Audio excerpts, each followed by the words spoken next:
What's up, y'all? I'm out here on the range, as you can see back behind me, on what turned out to be a much colder day than I was expecting it to be. But it ain't gonna stop me from getting a couple more tests done out here as long as it stays dry. And this one right here should be another really good 357 SIG test. So the jelly contraption's clocked in, ready for duty out here with a couple of chronos and 2 blocks of gel. Now I've done one test so far in these blocks. It was actually a very good 380 test. Those of y'all who run 380, you're definitely gonna want to see this one, so I'll leave a link up above. That being said, should be plenty of room on this front side to get this one done. Of course, like I mentioned, as always, I use a heavy clothing barrier that's got a layer of denim, fleece, and 2 layers of cotton t-shirt. And for this one here, it's all about the 357 SIG. We got a couple of different rounds here, both of them from Underwood, so I'm expecting both of them to be really good stuff. We got the 115 and the 147, so we got a skinny one and a chunky one here. So the 115 is saying 1,550 feet per second. You're around here, nickel-plated case. Now this is using the Nosler ASP projectile, so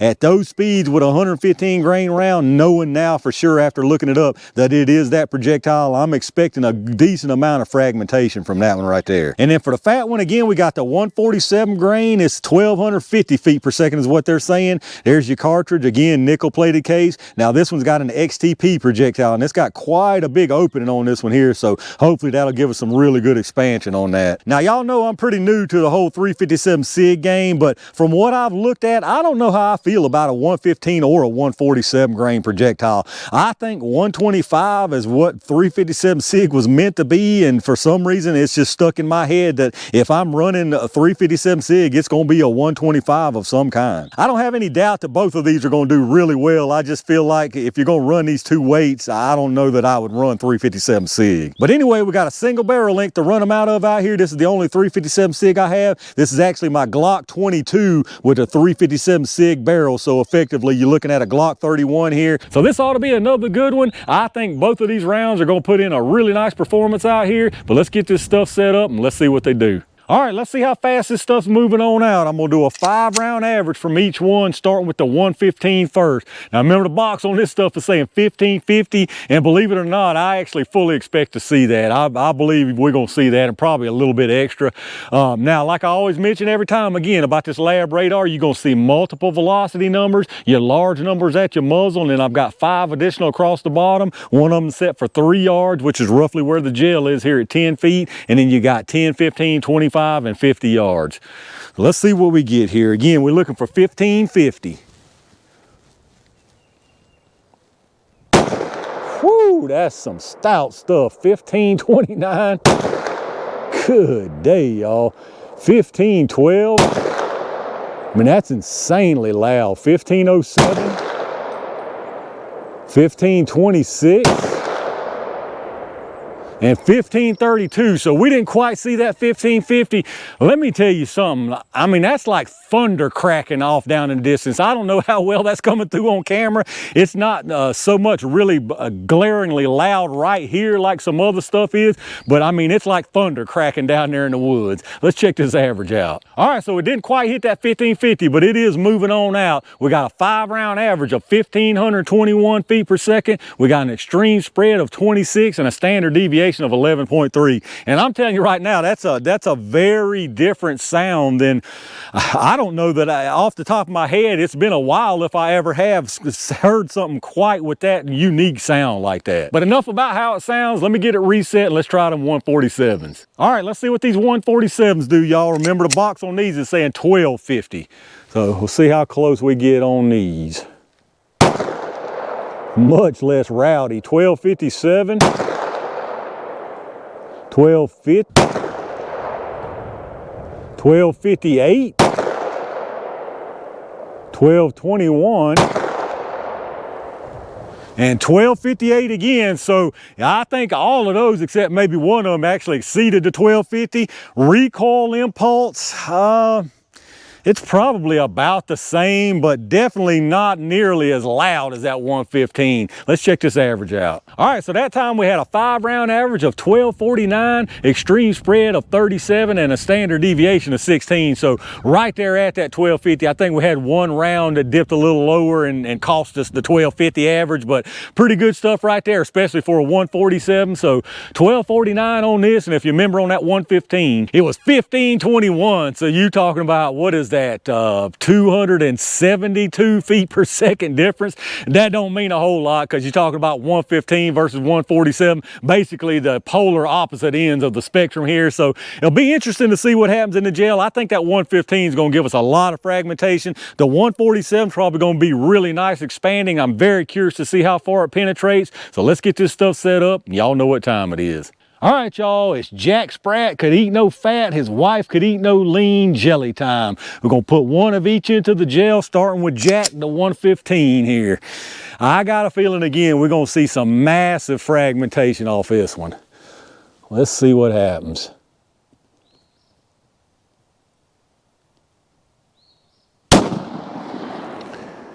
We definitely did. I hope I didn't come out the doggone side. Let me go see what I got.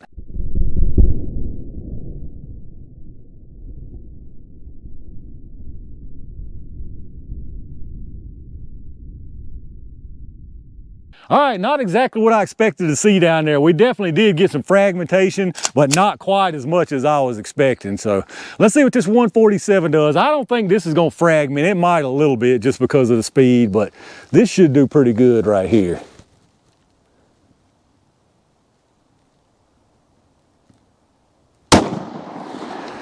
All right, that should have been another good one. Let's go down there and see what we got.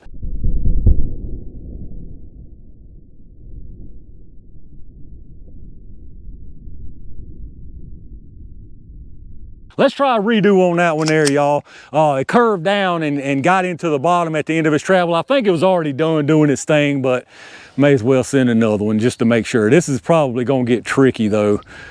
Let's see. This one thing I wanted to mention, I don't think I ever have, this thing, the point of impact is really, really low from this 22 just because of the sight. I believe the 31s have the taller Glock sights on them, so I have to guess kinda to get my elevation right. Let's see, let's try right about here. I think I went a little bit above that one. Let me go see what happened.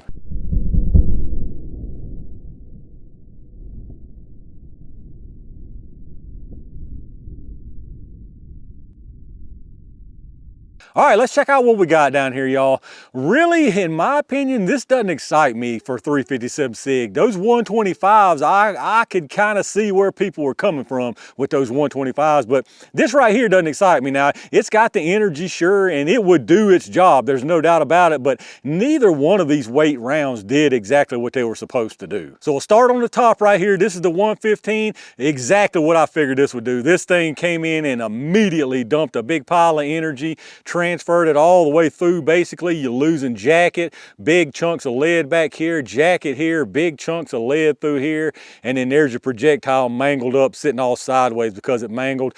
Y'all know how I feel about that fragmentation. I'm just not a big fan of that, especially when you're starting out already at the bottom of the weight there with the 115, so you're losing weight as you go along.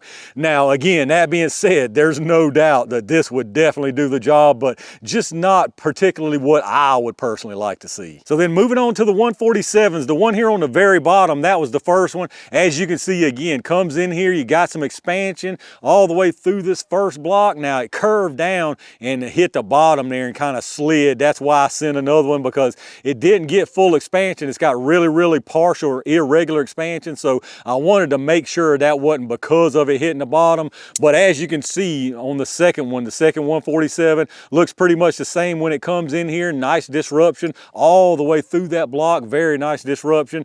But then when you see the projectile down here, pretty much the same distance as that first one, and it's sitting backwards with very, very small irregular expansion. So let's see what the penetration looks like on them. On this 115, this one is at 15.5 inches on the forward momentum, so nice penetration.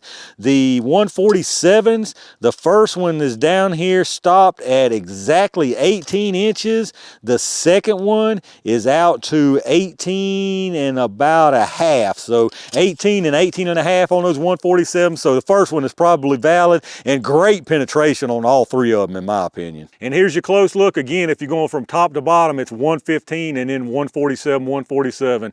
Really, really similar as far as the disruption there when it comes in. Now that 115 on the top, you can see all those fragments, jacket, lead. The 147s, not so much. I don't really see much, maybe a couple little speckles there, but if we follow them on through, there's your 115. You can see mangled all the pieces. We'll go back down to the bottom. There's that first one, how it kind of skid, and you can see very, very kind of irregular expansion. And then that second 147, very little expansion at all. If I'm thinking though, what happened there is it probably expanded and then turned around backwards somewhere, and then it closed the pedals back up. And then from the top here, really not a whole lot to see. It's kind of jumbled up there, but you can see all three of those. The top one, again, that's the 115. You can see all that fragmentation, and there's your projectile. Then we go back to the bottom, there's your 147s, and you can see what I mean with that second one. I'll bet you that thing expanded and then turned around backwards and closed back up. All right, let's check out these projectiles, y'all. Definitely some mangled up stuff from all three of these. This one right here, that's the 115, probably pretty obvious. As you can see, you lost a ton of material from pedals to lead, just a big, big amount of loss, but some really nice jagged expansion and just mangled up stuff here. So that's your 115. These are your 147. So interesting stuff right here. This one right here was the one that skid across the bottom. As you can see, plenty of expansion in my opinion. Now, not what it's supposed to look like under perfect circumstances, but I think that is plenty of expansion. Really hard to say exactly what happened. Skidding across the bottom probably caused this right here, the piece to go back further, and it was probably like this all the way around until then. And then this one right here is the one that we caught up in the middle there that was backwards, and there's absolutely no doubt what happened here. This thing did expand. You can even see where all the pedals bent back and then turned around backwards and then closed back up, because inside even the lead is mushroomed out like it's supposed to be. So that's very, very interesting to see that right there. But let's weigh them and see how much we actually did lose. This 115 is going to be quite a bit off. Started at 115 and you're down to 90.0, so right much loss there. The first 147, this one is down to 144.2, so decent little loss there. And then this one here, no doubt some more loss. This one's down to 143.8. So all three of these lost material, and it's very obvious to see why with the tumbling and all the mangling you had. And then let's get us some sizes here. This 115, all of these are going to be really, really irregular. You got 473 and 572 across the big section. And then for these 147s, this one right here, you got 520 and 603. And then this one right here, I mean, there really ain't a whole lot of sense in measuring this because it was larger than this at one point. You got 425, and then how about a length? We'll do a length on it.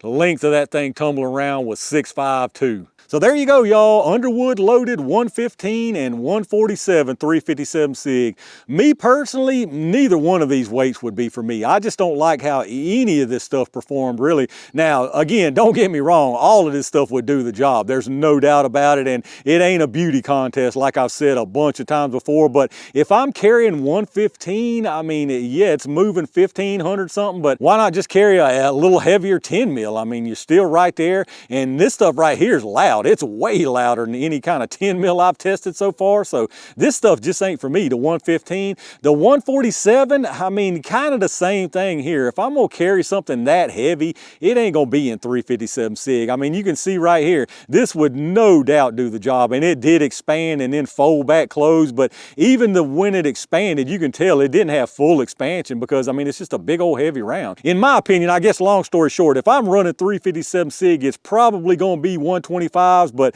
it wouldn't be either of these. I wouldn't purposely go rushing out and buying either one of these rounds. All right, y'all, I'm gonna call it right there for a pretty interesting 357 SIG test. Again, just based off of raw numbers and data out here, velocity, energy, the penetration, expansion, all that jazz, these got done what they needed to get done, but they're just not my cup of tea for whatever reason. Like I mentioned before, these weights just seem odd to me to pick a 357 SIG to run them with. If I'm picking one of these weights, I'm just gonna go maybe a little bit off of it and go with a totally different caliber. I just don't think either one of these is really suited and really makes 357 SIG shine like a really good 125 does. But let me know what y'all think about it, my 357 SIG folks out there. Do y'all run one of these rounds right here? Do you like what you see from these? Do you prefer the 125? Let me know down in the comments what your thoughts are. If you enjoyed the video, reach down and take a second and click that like button. Make sure you subscribe to the channel and make sure you hit that bell notification so you get notified when I upload new stuff. Again, if you're doing some shopping, hit up those affiliate links down in the video description.